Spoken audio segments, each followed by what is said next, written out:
I'm just really grateful I'm still here. I'm so glad I made it through some of those tough times because there's really so much to be thankful for. A lot of us really would love to find someone that we could put all of our trust in and have them fix us and heal us. But I just don't even believe that's possible. I believe it has to come from within. I believe we all have to walk the journey. And when you investigate these like guru folk, they are struggling. They grew up with trauma. They've been traumatized as well, and they're just perpetuating the trauma.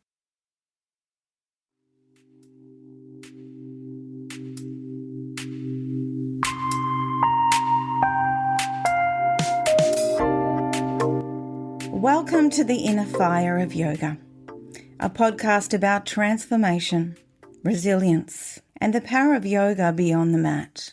I'm Liz Albanis, senior yoga teacher and yoga therapist in training. This podcast was born in 2024 after I survived my second fire. Fire has been a recurring theme in my life, not just in the literal sense, but as a metaphor. It has asked me to burn away what no longer serves me, to transform and to rise stronger each time.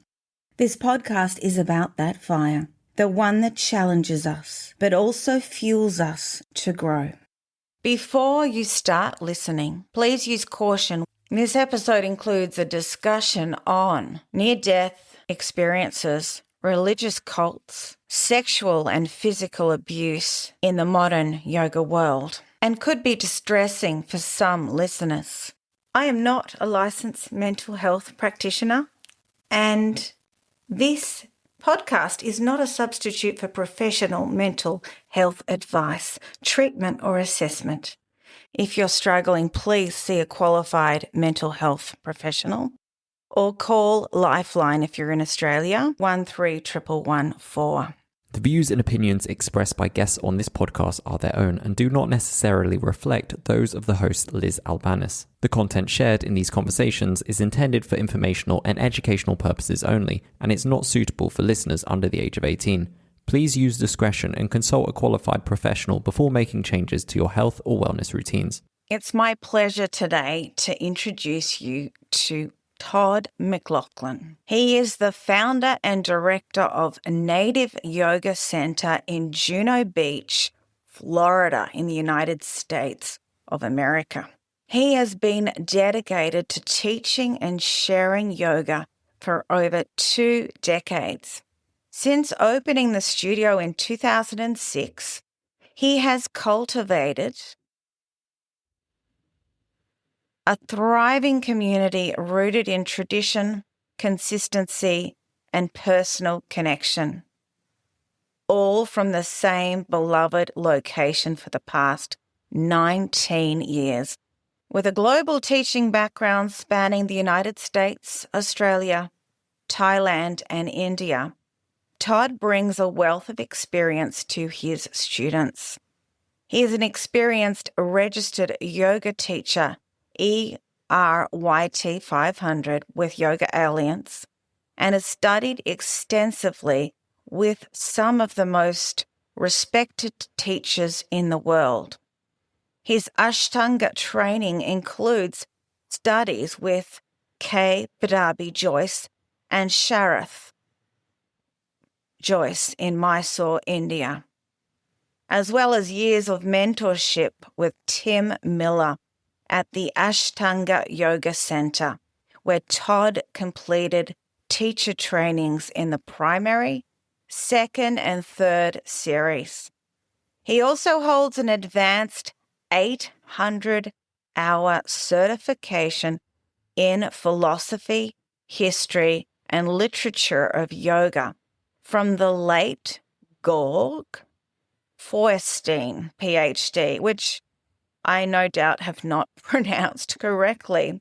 Todd additionally completed the Bikram Yoga teacher training in 2001 and directed a Bikram Yoga College of India studio in San Diego before returning to his hometown of Jupiter, Florida, to establish Native Yoga Center. Todd is also the host of the internationally acclaimed Native Yoga Toddcast.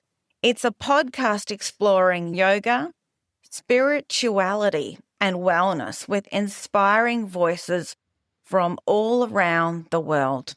His show has featured renowned teachers and thought leaders such as David Swenson, Dharma Mitra, Judith Hanson Lassiter, Matthew Sweeney, and many more, offering listeners an intimate look into the wisdom and journeys of some of today's most respected practitioners.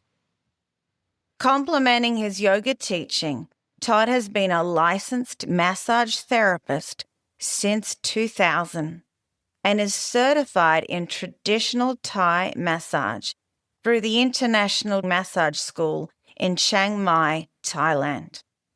He is also a dedicated practitioner of Vipassana meditation as taught by S.N. Goenka. Again, I may have mispronounced that one. Apologies. Bringing mindfulness and depth to his teaching.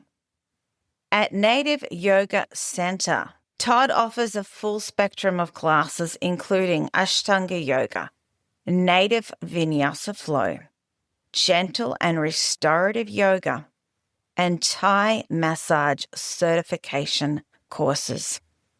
Through his long-standing commitment to yoga education, practice, and community, along with his influential podcast, he has established himself as a trusted leader in the field, guiding students locally and globally in the art and discipline of yoga.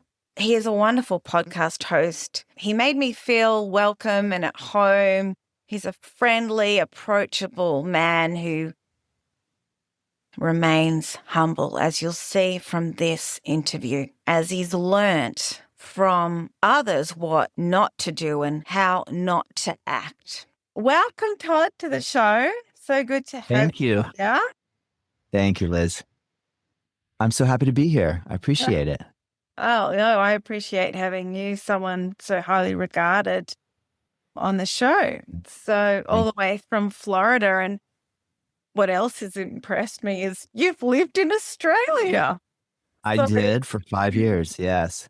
Yeah, so WA of all places where a lot of us have not been. I've been there a few times, but people like my father, who's traveled all over the world, sadly has never been there. Because It's funny, isn't it? It's yeah, it's interesting in Australia. Not a lot of folks will go over to WA. Yeah, and they won't come to the bush capital where I am in Canberra. It's boring, even though it's the capital, but I disagree. So it's good. It's great you've lived here in Australia. You've had a very interesting life. So before we get to your personal yoga journey, you've been through some tough times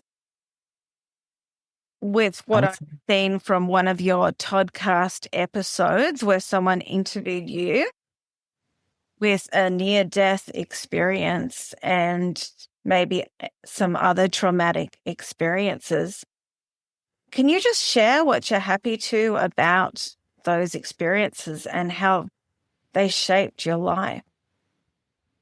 Yeah, I would be more than happy to, in the process of thinking about my past and, the older I get, the more I like to look back and get information from what my childhood, my upbringing, what my experiences were in the past to make sense of where I am and what I'm doing currently. And so that process, one of the key moments that I feel had a huge impact on me was I had a pretty tragic fall from fairly high where I landed on my back in 2 inches of water and was taken to the hospital, via stretcher.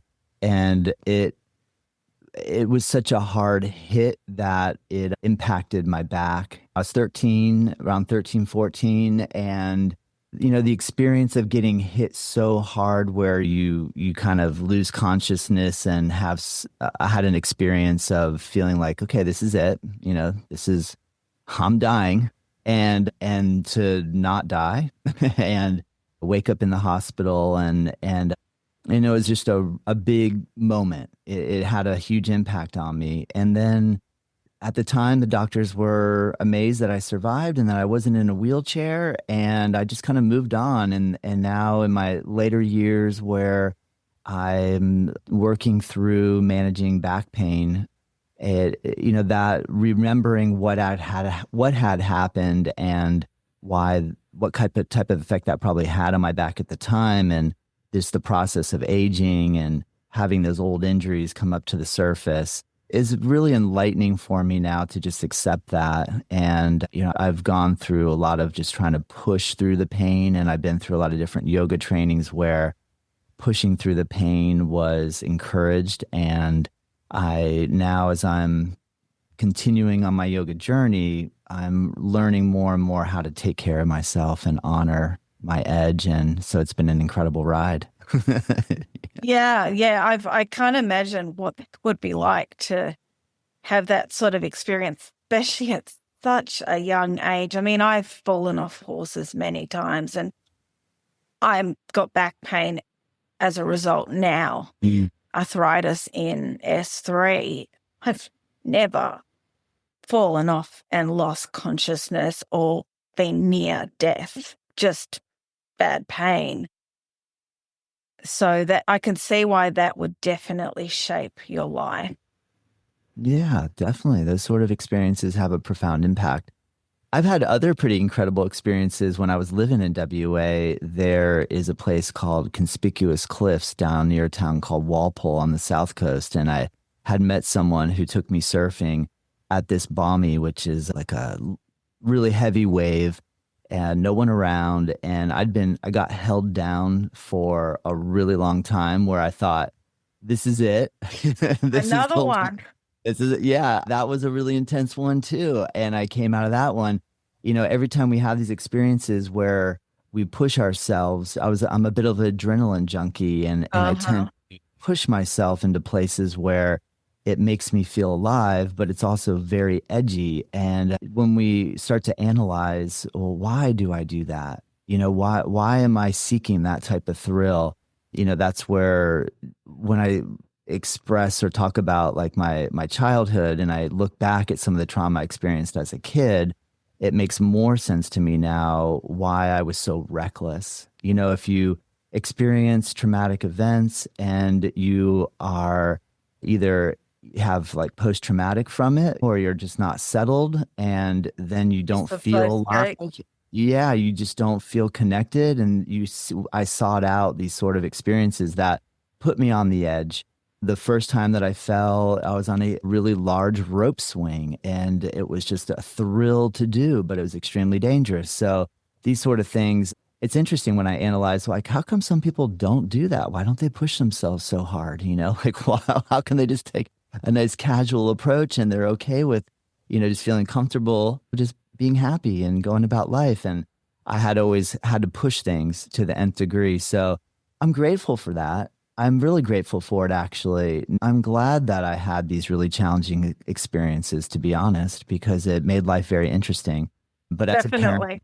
as a parent and growing up and watching my own children, and luckily with age, we gain in wisdom, in my opinion. So I think I'm just really grateful I'm still here. I'm really happy to be here, and I'm so glad I made it through some of those tough times, because there's really so much to be thankful for. I'm so glad you did too. And yeah, it's good to have gratitude for it. And it's shaped you. I believe these things happen for a reason. I have faith. Yeah. These things happen for a reason. Perhaps maybe I'm no psychologist or no therapist, but I know what it feels like to dissociate as someone who has diagnosed PTSD. Is it maybe because you were feeling numb and you wanted to feel something? I don't know. Yeah, I think there's something to that. I think you're right. Yeah. Yeah, but at least you got through it. Well, thank you. I agree. We do. That's how we roll. Yeah, that's right. And so at some point after this near-death experience. You discovered yoga by chance. Can you talk about that? Yeah, the very first yoga influence that I came across was I was between 11th and 12th grade, and I had the opportunity to visit Hawaii, and I came across Ram Dass's book, Be Here Now. And I specifically remember opening the book, looking at the cover, being intrigued, opening the cover and seeing the picture of Hanuman Oh, Hanuman. pulling open his chest and with Rama and Sita seated in his heart. And I was transfixed by the artwork, and I was seeking some sort of solace. And somehow through Ram Dass's book, it just spoke to me. And immediately I had this feeling that I need to learn about this. Whatever this yoga thing is, this is the direction I need to go. And then when post-graduation from high school, I ended up going to University of Florida, which is up in Gainesville, which is like northern part of Florida. And I was on the plaza and I see these folks with shaved heads with little tufts of hair on the back of their head, and they're wearing orange robes, and they're playing music and serving free vegetarian food. And I'm like, what is going on over here? And so as I started talking and learning, they were Hare Krishna devotees, and I got introduced to the world of yoga through the Krishna consciousness movement. And I started going to classes learning about Bhagavad Gita. They perform kirtan. I started volunteering, working in the kitchen and doing the food prep for the free food that they would offer on campus, and started waking up really early with them at 4 a.m. and walking through the forest, chanting Hare Krishna on the Japamala. And I just got really intrigued by yoga philosophy. And around about the same time, I'd heard about Hatha yoga class where there was yoga posture being practiced. And at that point, I was like, give me it all. I want to try everything that there is with yoga. And at that time, I feel like the structure of the class was interesting, and it just didn't fully grab me, the physical part, the asana yoga part, but I really got hooked in on the Bhagavad Gita and just found it quite fascinating. I had grown up had a religious upbringing, so I was surrounded with biblical study as a kid all through my life. So once I started appreciating comparative religion and comparative philosophy, that really, really intrigued me. And as I started to investigate Indian philosophy, or philosophy coming out of the Vedic traditions in India, I was just so enamored with the depth and breadth of ideas that were conveyed. And I found it extremely helpful for me to make sense of my upbringing once I started to do comparative analysis and get a bigger picture, a more global understanding of what is spirituality, why do we have religion, what is the basis of religion, and all these different ideas. So that was my first introduction. And then quite a few years went by before I had gone to Australia. When I was living in Western Australia, I was doing blue gum plantation work. So I was working as a tree planter for a reforestation company. And then I also worked in the viticulture industry, picking, pruning, planting in grapevines. So that's very physically demanding work.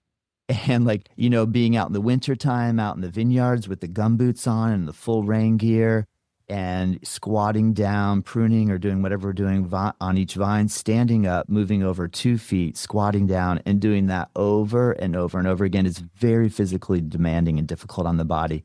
And I had tweaked my neck really bad. I went to a physiotherapist in WA, and at that point, that person used a combination of massage therapy and dry needling or like an acupuncture style work, and my neck felt amazing right after, which really intrigued me about the body and alternative medicine. I was fascinated at that point. So having my whole experience in Australia kind of come to a close, and I moved back to Florida, I went to massage therapy school in Miami, and I was just wanting to get involved in learning about the body, learning about musculoskeletal anatomy. I was really fascinated by that and started practicing massage therapy. And at that time, I went to take a Bikram yoga class, which is like hot yoga. Oh, Uh, yeah. All yeah. right. Started. Yeah. Yes, right. That's how a lot of us started. I mean, Bikram yoga Yeah. was A big popularized thing. a big thing all over the world. I mean, it was a huge trend, I would say. And that's when I really connected to a hatha yoga practice, a physical asana practice. And I found it transformative. I absolutely loved it. I dove in head first and started practicing twice a day Oh, and just twice a day. Wow. yeah, Hydrated. I'm a little extreme. Yeah. And so Little. I just loved it though. It just made me feel like I could really connect with my body. And I love surfing. And so I surfed when I lived in Australia. Part of the whole reason I enjoyed Yeah. living in Australia so much was the surf in Western Australia is absolutely amazing. Like between Margaret River Main Break and Quarmut Bay and Yallingup. And I traveled up through like to some of the breaks like Narraloo and Red Bluff up in the north part of Western Australia and got a chance to surf all over. And coming back to Florida, Florida is like very dreary when it comes to surf. We hardly get any Oh, waves really? in comparison to Australia. Yeah. I Oh, mean, we right. do occasionally, we'll have like 2 or 3 days a year where it's epic, but most of the time it's really flat. So I was going through a little bit of a adrenaline withdrawal, because I got so much energy from being in the ocean in Australia that coming back to Florida, I was a little bit, I don't know if depressed is the right word, but you get a little like when you're used to having that type of energy experience, I found yoga and doing the hatha yoga really replaced that for me. It just made me feel challenged and the amount of intensity with the heat. I felt like every class really took me to a place where I just didn't think I was going to make it. And then you do, and you're like, oh my God, I feel so great after. So that's kind of how I started. I mean, I have more to tell you. I don't want to keep just talking and talking and talking. I'll see if you have any thoughts about about what I said. But yeah, that's kind of how my evolution, the first 10 or 15 years of my practice got started. It's interesting how you found yoga in a different way to most of us in this modern world with, kirtan and the philosophy rather than the physical practice of hatha yoga. So I think that's great. But if you were raised in a religious family, how did that go? Because did that confuse you? I mean, some people say yoga is a religion. I tend to agree with Dr. Timothy McCall, author of Yoga as Medicine, in that it's as religious as Alcoholics Anonymous. It just depends on you. It can be as religious as you want. It depends on which path you take. And many people, like my late mother, who was devout Catholic, went to church every Sunday until she got too ill, still practiced yoga. Yeah. So, I mean, how did you find that? Oh, because I grew up I was raised Catholic, and so went through all that stuff of confirmation and communion and all that stuff. Like me, And yeah. then you did too. Yeah, Yeah. yeah. And then my family started switching over toward the more kind of extreme Pentecostal experiences where I witnessed people going into the realm of like doing laying on of hands and speaking in tongues and Wow. pretty wild stuff when you're a kid and you see people like, bouncing all around on the floor like they're possessed by some spirit and people holding their hands over them and chanting Wow. in some sort of made up mumbo jumbo. And then all of a sudden the person's, I'm healed. And I witnessed that as a kid and always was a little like, what is going on here? Like I thought it was cool to some extent. I was super intrigued, but I just also was kind of like always a little skeptical. And so I was a bit of a rebel in the sense that for me, studying yoga history, philosophy, and religion, or Indian or Hindu or some of the different religions that come out of India, For me, it was just a breath of fresh air to realize there's a bigger picture and to not get so caught up in all of the weird stuff that comes with religion, in my opinion. So, does it conflict? I mean, it's funny because we got involved, or my folks and my family got involved in that sort of Pentecostal stuff at one point.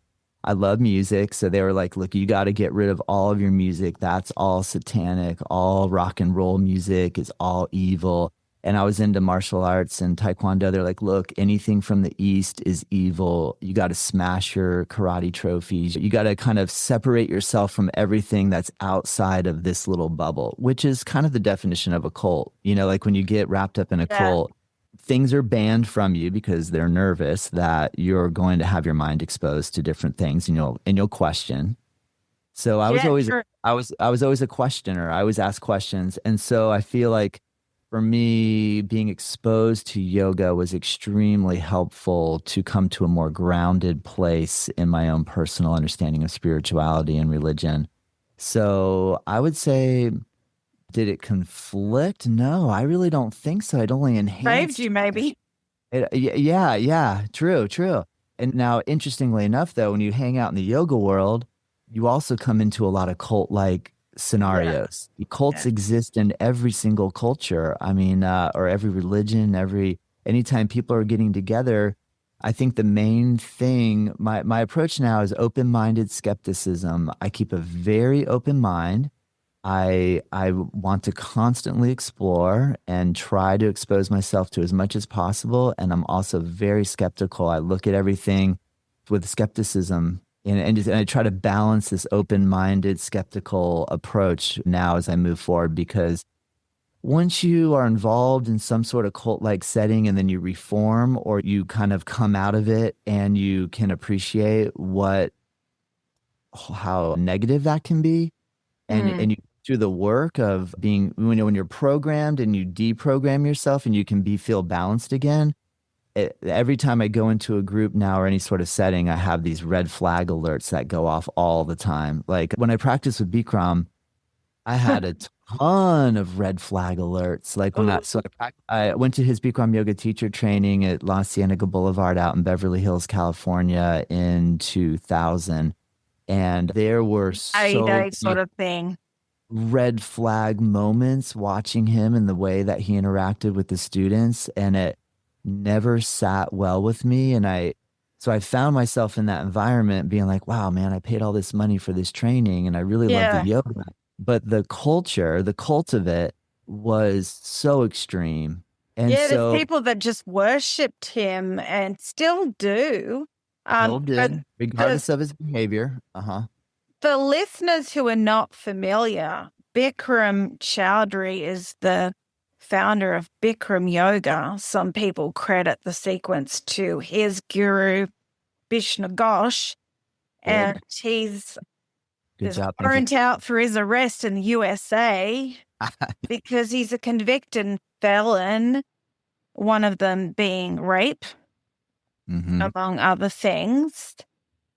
And there's even a Netflix documentary on him, and there's also a book called Hell Bent from Memory about training, because it's a sort of training that they try to break you, from what I've heard, with sleep deprivation, dehydration. People end up in hospital. Yes. Any Oh my God. So extreme, Liz. It was, when I was there, I experienced all that you're talking about. And there were people that had gone through boot camp with Army Rangers, which is, known to be relatively hard, very hard, very intense. And they said that Bikram yoga teacher training was more difficult than any of the stuff that they encountered in military training. So yeah, it was an extreme experience. I have so many thoughts about it. Oh my gosh, it was intense. I'm grateful for the opportunity that I had. I truly am. I'm glad I was there. But I think probably now looking back, I'm really glad I had the experience I had with Bikram because it taught me a lot about yoga, but it also taught me a lot about how I don't want to be. Yeah, true. If you observe behavior that is unhealthy and downright mean, and you watch how that power dynamic goes with people that believe a guru is higher than them, Yeah. when we put a person on a pedestal and we think that this person has achieved some sort of enlightenment, stage of enlightenment that I'm aspiring to, and then that person feeds off of that power, and it creates this incredible dynamic that I'm really glad I saw it firsthand as a yoga teacher. It makes me very aware that I do not want any students to cultivate or for me to cultivate in them any of that. I'm hyper alert to that now. And I think it's important to be as real as possible all the time. And if a student says something like, "Oh, wow, that's so great," or "You're so amazing," I typically just boom, you cut that down right away. No, I'm just normal like you. I have pain just like you. I'm trying to learn every day something new, just, you know what I mean? And I think that's really Have that important. beginner's mind. Yeah, constantly, because we see this a lot in these traditions, and I know it's very seductive. It's very enticing. A lot of us really would love to find someone that we could put all of our trust in and have them fix us and heal us. But I just don't even believe that's possible. I don't believe anybody else can actually heal us. I believe it has to come from within. I believe we all have to walk the journey. And when you investigate these like guru folk, they are struggling. They grew up with trauma. They've been traumatized as well, and they're just perpetuating the trauma. And, I have huge red flags when I see these guru cult like status with people. I can appreciate what they have to say and read their books and be like, "Oh, that's really nice," but I really gravitate or attracted to folks that are really down to earth and just human. Humble. Yeah. Yeah, practice ahimsa. Uh-huh. I'm Yes. grateful that my first Yes. teacher training, there was a big emphasis on ahimsa, nonviolence towards yourself and others, complete opposite to the Bikram training where it's just make or break you. And I mean, some good, I trying not to be black and white because good has come out of it. I'm still Yeah. grateful for it like you. Yeah. Yeah. Any other words to elaborate on the training? Oh, well, I mean, I had, so I was really wanting to be a good student. This is like when I go for something, I really put my all into it. So I thought being a really good student would mean standing right up at the front, right next to Oh, Bikram, and trying really hard. So I on day one, I'm right up on the front, right up next to him, and we're holding standing head to knee, which is the one where you're on one leg, you interlace your fingers, you catch your foot, you kick your foot out in front of you, round your back, you touch your head on your knee, you pull your elbows in, and all that sort of stuff. So I'm holding that one, which is a difficult pose to hold in, like, oh man, yeah. for longer than say 15 seconds. And so, his classes could run upward of like 2.5 hours. So Oh, like normally really? when you do the 90-minute sequence, normally you're in there for 90 minutes. Well, he literally had turbine sounding engines to create the heat in the room. So when you'd walk in, you could hear this like like sound of the engines turning on, and then a straight up heat comes down out of the ceiling, so intense. So the moment you even walked into the room, you were drenched. It was so Really? people were bringing thermometers in, and I know we have the discrepancy between Celsius and Fahrenheit, but people were measuring, it was getting up to like 120, 125 Fahrenheit. And humid. Oh, where is that in Celsius? Is that like Oh, it doesn't matter. 12 or 50 degrees, maybe 55 degrees? I don't know, but so It's still hot. we'll, It's we'll hot. double check. It's hotter than you should be. The hottest style of yoga. Oh my gosh, it was like full on hot sweatbox style. So, and he's going, come on, man, come on, boss, straighten your leg, boss. What's your problem, boss? Kick up, hold you. And he'd hold, come on, more. Kick. And he'd be like driving you with his voice. And so he'd try to get you to hold there for like 1 minute, 30 seconds. And so I'm up at the front and I'm trying my best to do it. And immediately on that, working that hard and that intense heat, I started kind of breaking down. So that by day 3, I was starting to feel really bad. And I remember going to the back of the room. It was during the lunch break and I could hear like when you start going into, I don't know if you've ever been in dehydration before. When you start going into dehydration, your hearing starts to get really weird and everything's like wah, wah, wah. Oh, I haven't gotten that bad. Wow. And I started feeling like I was going back into that tunnel, like I'm falling back and everything's black out around me. So I'm like, I gotta eat. So I'm in the back and I'm trying to eat food, but I just feel so sick that all of a sudden my body started to cramp up where my fingers started to curl in, my toes and feet started to curl in, and everything from my toes and fingers started slowly, my legs and my body, and I was cramping so intensely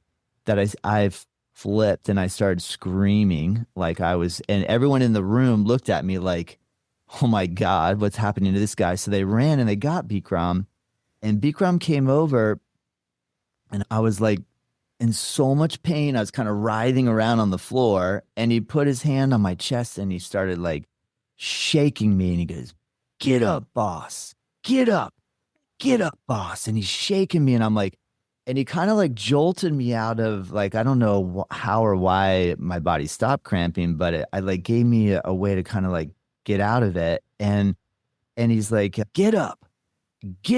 And all these people are standing around me. And I'm like, I was feeling so miserable. And I'm like, I can't stand up. But then he got me up and he's like, come with me. And so I'm walking with him and he takes me back to the locker room and he's like, boss. And he just called everybody boss. I don't get why he called people boss, because I thought he would call himself the boss, you know? Just funny stuff, man. He's so out there. And if Bikram, if you're listening to me right now, I mean, or, I would, I'm not trying to defame his character. I just want to just be honest. This is what happened. So he was like, you look like a baby when you cry. And I was kind of like, at that point, I was so like, man, I should have laughed. I don't even care what you think about me right now. Like, why do you think and he's like, you're the kind of person that's going to get me sued. And I'm like, what? I'm like, I'm just trying my hardest, man. And you had me hold my leg out there for 90 seconds and yelling at me in the heat. And now you're like thinking I'm going to sue you. I'm like, what? And so I just felt so miserable. So I got back to my room and I was so sick that they should have called an ambulance and I could have gotten an IV. And had I just gotten an IV and some fluids in me, I would have felt a lot better. And here's kind of the twisted part. I get back to the room down at where we were staying and I had roommates. They've set us up with accommodation down near Venice Beach area. And nice part of LA. A fun part of LA. Yeah, that's a fun part. It really is. Yeah, I like Venice Beach. It's a fun part, Santa Monica and that whole area. Yeah. And it is beautiful. It is a beautiful area. And I was feeling so guilty that I wasn't able to get up and go to class the next day that I called up and I said, look, I'm so sorry. I'm worried that they're not going to let me graduate because I'm going to miss a class. Yeah. So I called up and I'm like, I'm so sorry. I can't make it today. I feel so rotten. I feel so sick. I can hardly even move right now. I feel so gross. And they're like, okay, it's fine. Don't worry. Just, miss a class or two. And I'm like, oh, okay, thank God. But so then it took me about 3 days and I got my mojo back and then I was back in there. But then I was like all the way at the back of the room as close to the door as I could be.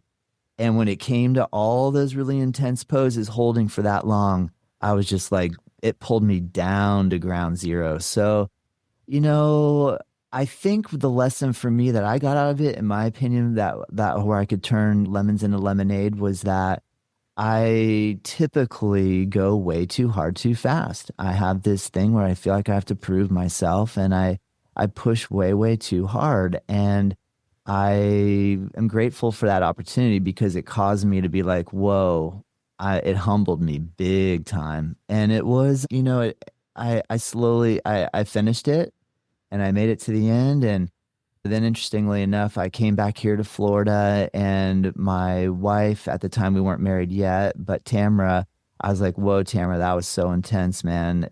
I was enamored with it still. So I was like, you should go try. So then she went out, she did the training. Yeah, I know, Oh, right? So yeah. I kind of,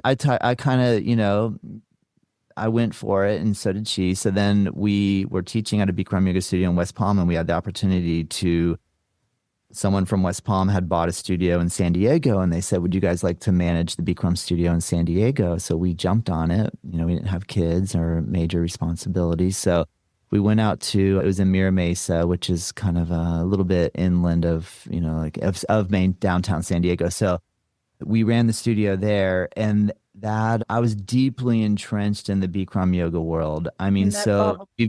yeah, in that bubble, I got brainwashed, so to speak, to the level that I was scared of Bikram. I had fear of him, and I think he liked Like that. many. Yeah.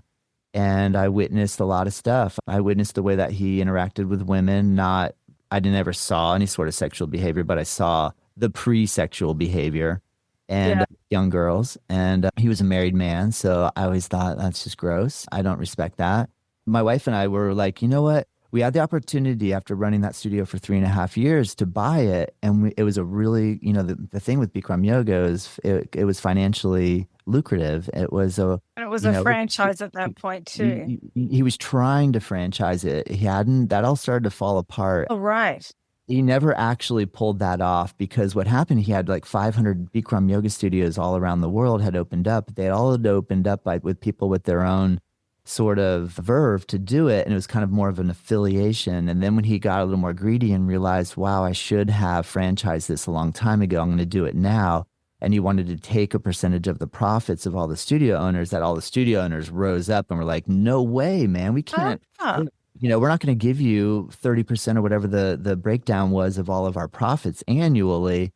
And it never actually worked. And that's when the whole thing started to crumble. And so at the time that was starting to come into play with the franchising, my wife and I were kind of like, whoa, no way, dude. No, that's where we draw the line. And I started thinking, he's going to go down.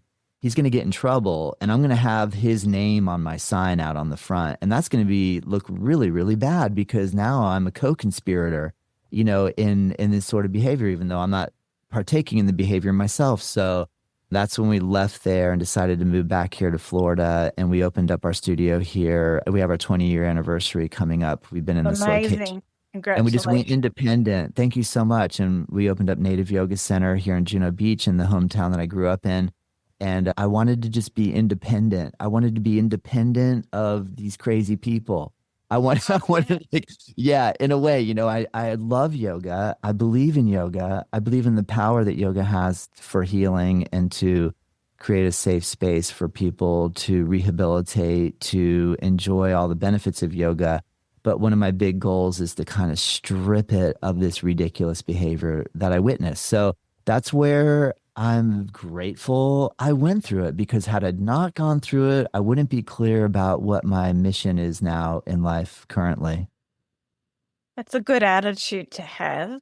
Well, thank you. Many people would see it differently in a negative way, but it's good you can see the positive out of it, probably because of your yoga practice. So what brought you to another strong hatha yoga practice of Ashtanga, a very physical vinyasa? I've only practiced the Thank you. primary series, and it's another set sequence.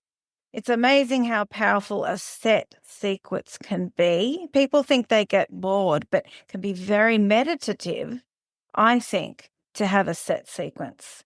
But what brought you to Ashtanga? Oh, thank you, Liz, for asking.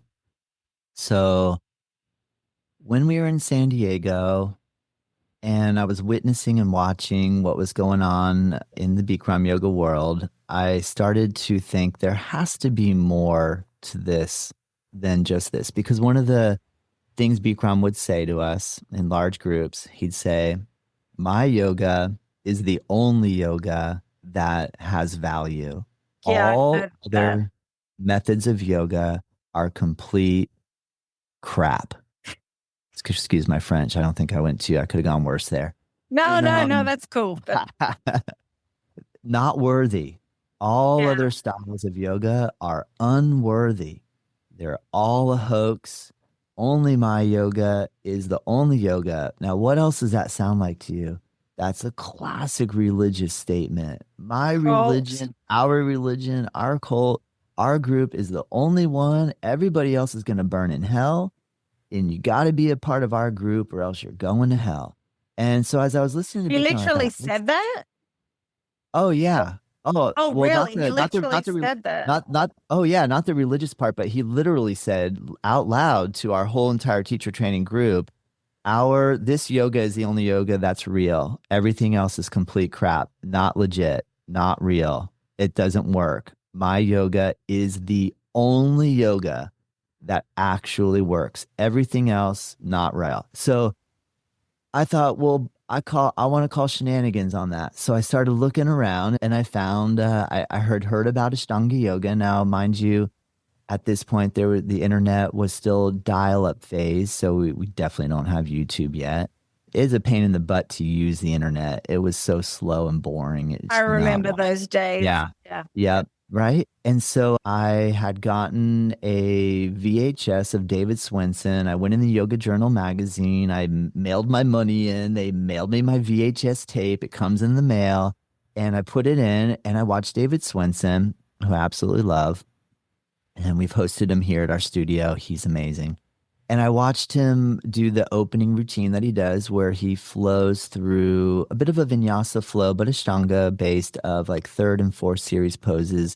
And I was I was enamored right away. And I thought, wow, I got to figure out how to do that because Bikram is a very static sort of practice. Yes. Like you stand, you go into the pose, you come back to standing, or it's you not lay a down. flow. It's not a flow. It's just do the pose, lay down.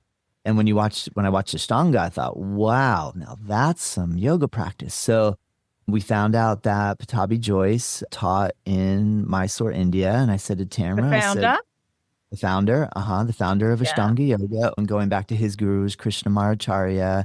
There's a lineage story there. But so I said to Tamara, we should go to India and go practice with this guy, Patabi Joyce.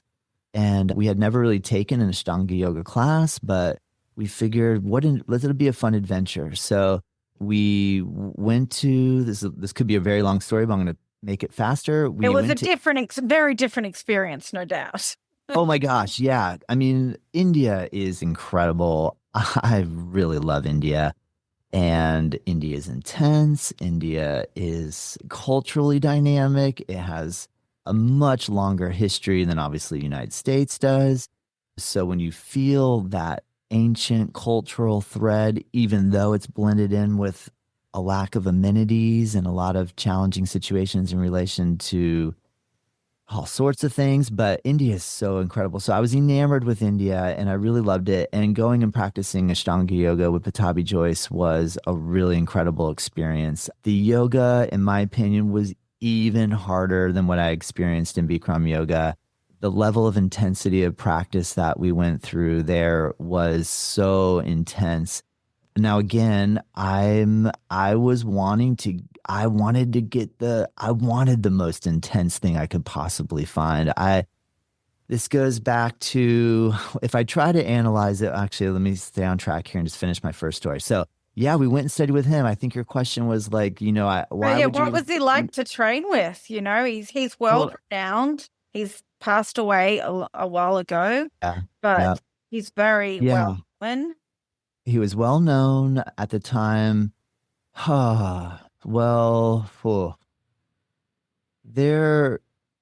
So the stories that we had heard prior to arrival in Mysore had literally scared us so much that by the time we got to Mysore, we decided we were not going to sign up and study with them, because stories that we heard along the way were, well, the practice is so intense, it's painful. Like you're going to experience an intense amount of pain.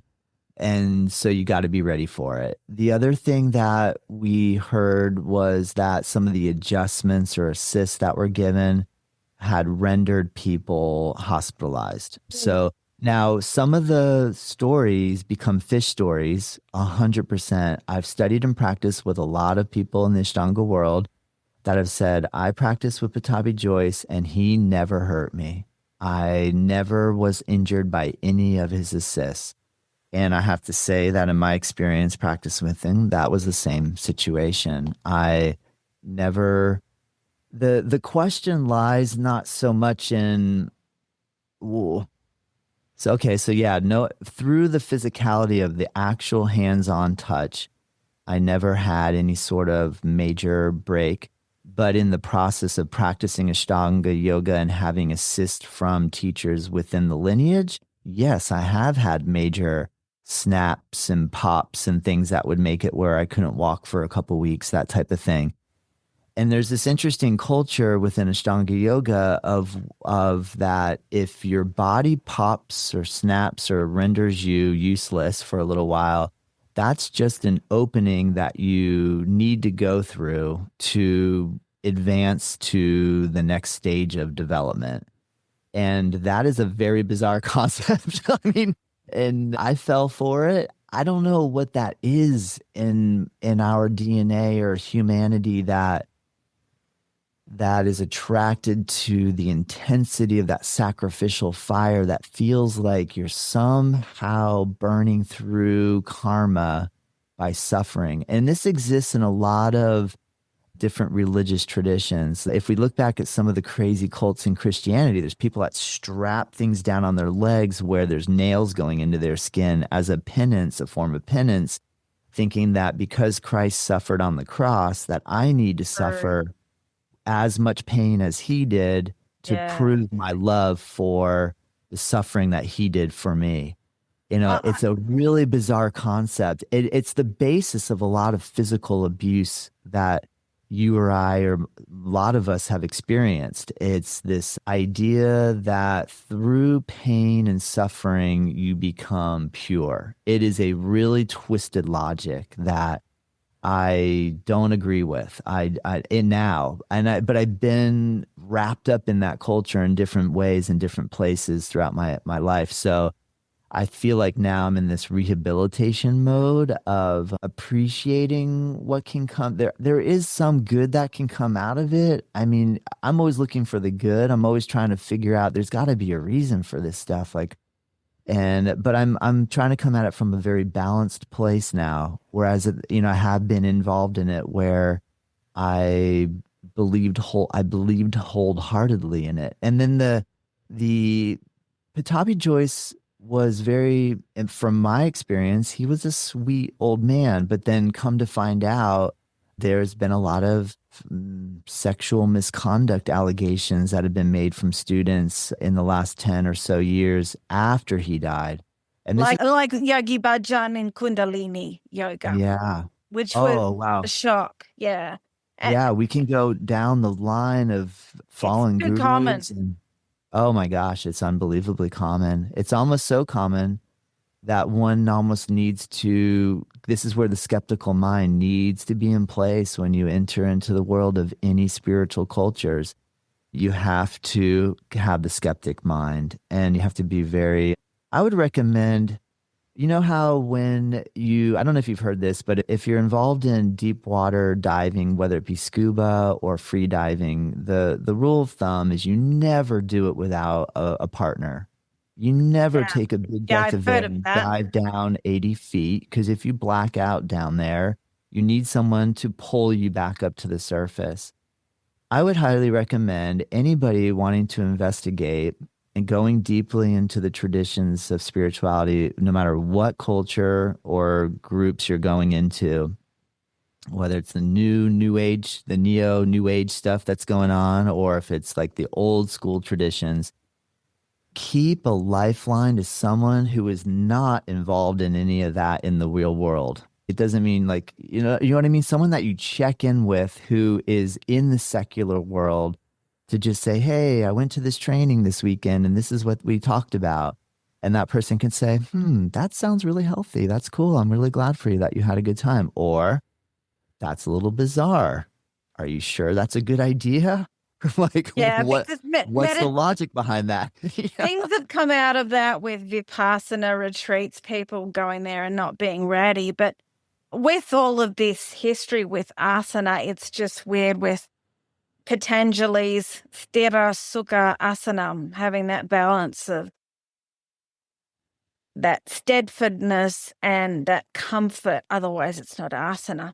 That's a great point, Liz, because I Yeah. remember while I was practicing Ashtanga yoga, I know there's a big misnomer there in relation to Ashtanga yoga is typically referred to by the Yoga Sutras of Patanjali, the 8-limb path. And a lot of people would ask, why is the yoga of Vinyasa yoga of the Ashtanga lineage called Ashtanga when there's a lot of debate here, but the Ashtanga yoga of the Patanjali order is more of a monastic and renunciate path, whereas the Ashtanga yoga of that Pattabhi Jois taught was more of a grihasta or a worldly path. So there's always this debate of like, why was the Ashtanga yoga called Ashtanga yoga? And it's because confusing. they have confusing, because I would read the Yoga Sutras and say asana, yoga posture, should be stable and comfortable. And a lot of times I'd find myself, wrapped up in a pose where I had my feet by my ears and I'm like hanging on for dear life and, in a lot of pain while I'm doing it, but still doing it and going, am I comfortable right now? That's a great question. And I know no, I'm not. And then the idea is, well, how can you try to figure out a way to be comfortable in this extreme position? And as you start analyzing it more, it looks a little bit like we're consciously creating this form of pain to learn how to override our reaction to the pain with then when we go back out into the real world or into day-to-day living, we when won't we react. encounter difficult situations, we won't react. But that begs a really interesting question.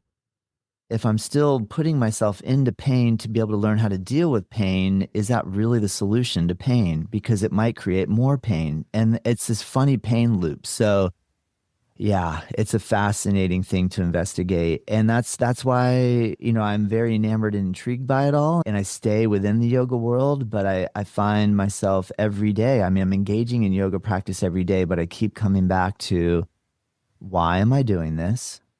What is the purpose of my practice? I really try to get really clear on my intention. What is my intention right now as I embark on this particular practice session? And I personally now am at a phase where I've experienced enough pain that I would like to try to find a way to enjoy life with as little pain as possible. So that is a whole new side of the coin for me personally. Now, most probably listening are kind of like, wow, he sounds crazy, because like, why would you go through all that? And if I analyze it more, Liz, I feel like when I go a little deeper, because without going into the details of my childhood, but because I suffered trauma as a child, I feel like then there's a process of healing through the trauma. And sometimes that process isn't pretty, but we get to a point where we actually start to feel really good in our skin. And that's an amazing experience to be able to feel good. I've just had to go through a lot of crazy, interesting stuff to finally get to a point now where I'm like, I can honestly say I feel happy and content in my own skin. It just was a really difficult journey. That's why I honor and acknowledge everybody who is going through this themselves. And I honor you for going through it yourself. And I applaud you for being brave enough to continue on and to ask questions and to be curious, because it's really, there's no way our healing journey can be forced. There's no way it can really be sped up. We have to go through all these really difficult life lessons to to truly grow and to assimilate. So yeah, Yeah, that's really my true. point. Yeah. So quickly, because Please. I'm conscious of your time and I don't want to steal your time. I can keep going. I know we're going to stay I'll on your have time to have too. you. I will have to have you on the show again if you Well, ever thank you, have Liz. time. Thank you. But Thank you. but I'm assuming, given now we're more aware of trauma, your teaching has changed since you started. It has quite a bit. Yeah.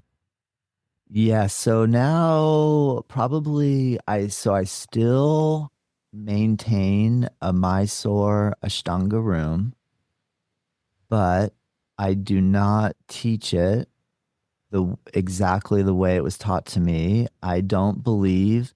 So real quickly or briefly, the way Ashtanga was policed was through what's called gatekeeping. And you weren't allowed, or you aren't allowed, to go to the next pose within the sequence until you achieve a level of depth in the particular pose that you're working. And there's a logical underpinning for this. It's just basically you need to lay down a foundation before you build onto the next step. So it makes logical sense. However, if it's not administered from a place of compassion, it turns into a very non-compassionate environment where ahimsa is not maintained, nonviolence is not maintained. So the way I teach it now is I allow students to modify it like crazy. I have people who come in and they do whatever sequence of movement. If they want to roll around on the floor and practice happy baby the whole time, they can come in and happy baby and child's pose and do whatever they want, as long as they're not hurting anybody else and distracting and just being, there's a certain level of continuity that I'll attempt to maintain, but I like working with people that have injury. I like people that have experience. I like working with people that have gone through trauma, whether they're aware of it or not. I like working with the most difficult situations that most people would say, I don't think I could deal with that. I really enjoy all that. So I treat it that way. Now I also though have transitioned into teaching what I just call gentle yoga. And I've flipped the coin the other way where I try to make the yoga class as easy as possible, where so many folks think they can't do yoga because they see those extreme pictures of Ashtanga and people wrapping their legs behind their head and handstanding with their legs behind their head and all these crazy things. And I try to make it as easy as possible, as non-torture, pain-inducing type of yoga as possible. And I found those are my busiest classes now, and I find it's the most enjoyable thing. And I have a stasis in my low back. I have a rupture between my L5S1. I have to be very careful now. I can't backbend or do a lot of the things I used to do, the level of depth that I used to, but I can still do things. I just have to do it in a way where I pretend that I have a spinal fusion and I try to not bend. I'm actually trying to stiffen my body now more. I'm actually trying to do stiff yoga, and which I know a lot of people are like, what? Like, I thought it was all about flexibility. Well, not if you're there's too much emphasis on flexibility. I know. That's right. I mean, it's like, wow, how did that meme come around of like yoga and flexibility? And it makes sense. You see the photos of people doing these crazy things. So in answer to your question, my practice has evolved tremendously, and the way that I work with people has evolved tremendously. I put a lot of emphasis on working and training and studying in the world of the medical community in relation to learning about muscle, skeleton, and human anatomy, and with medical professionals so that I'm aware of. That's kind of like when I was talking about having a lifeline to the secular.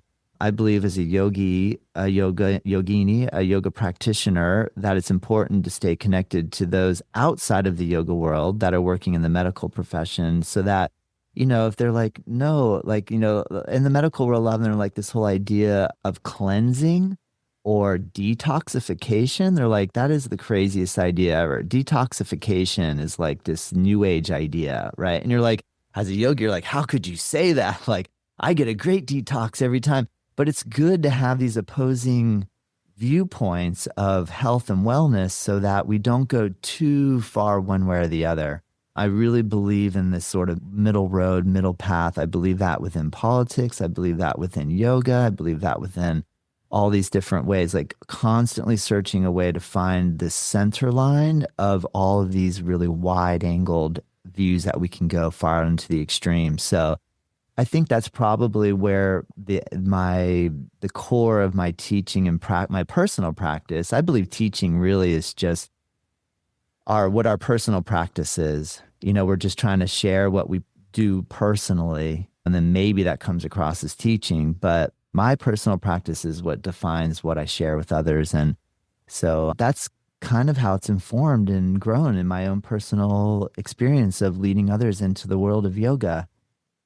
It's good you're open-minded, because I think it's really easy for us when we've been teaching for a while, or for people that become world-renowned, to lose the beginner's mind. And modern science has proven things that we're teaching, like Ujjayi Pranayama, the way most of us teach it and encourage a loud sound, is not correct. Patrick McGowan has, Buteyko, I probably haven't pronounced that correct, has shown that. So it's good to have an open mind. Yeah, of course, right? Don't you think? Yeah. Oh, absolutely. And to know that no one knows it all, and Yes. have space to grow.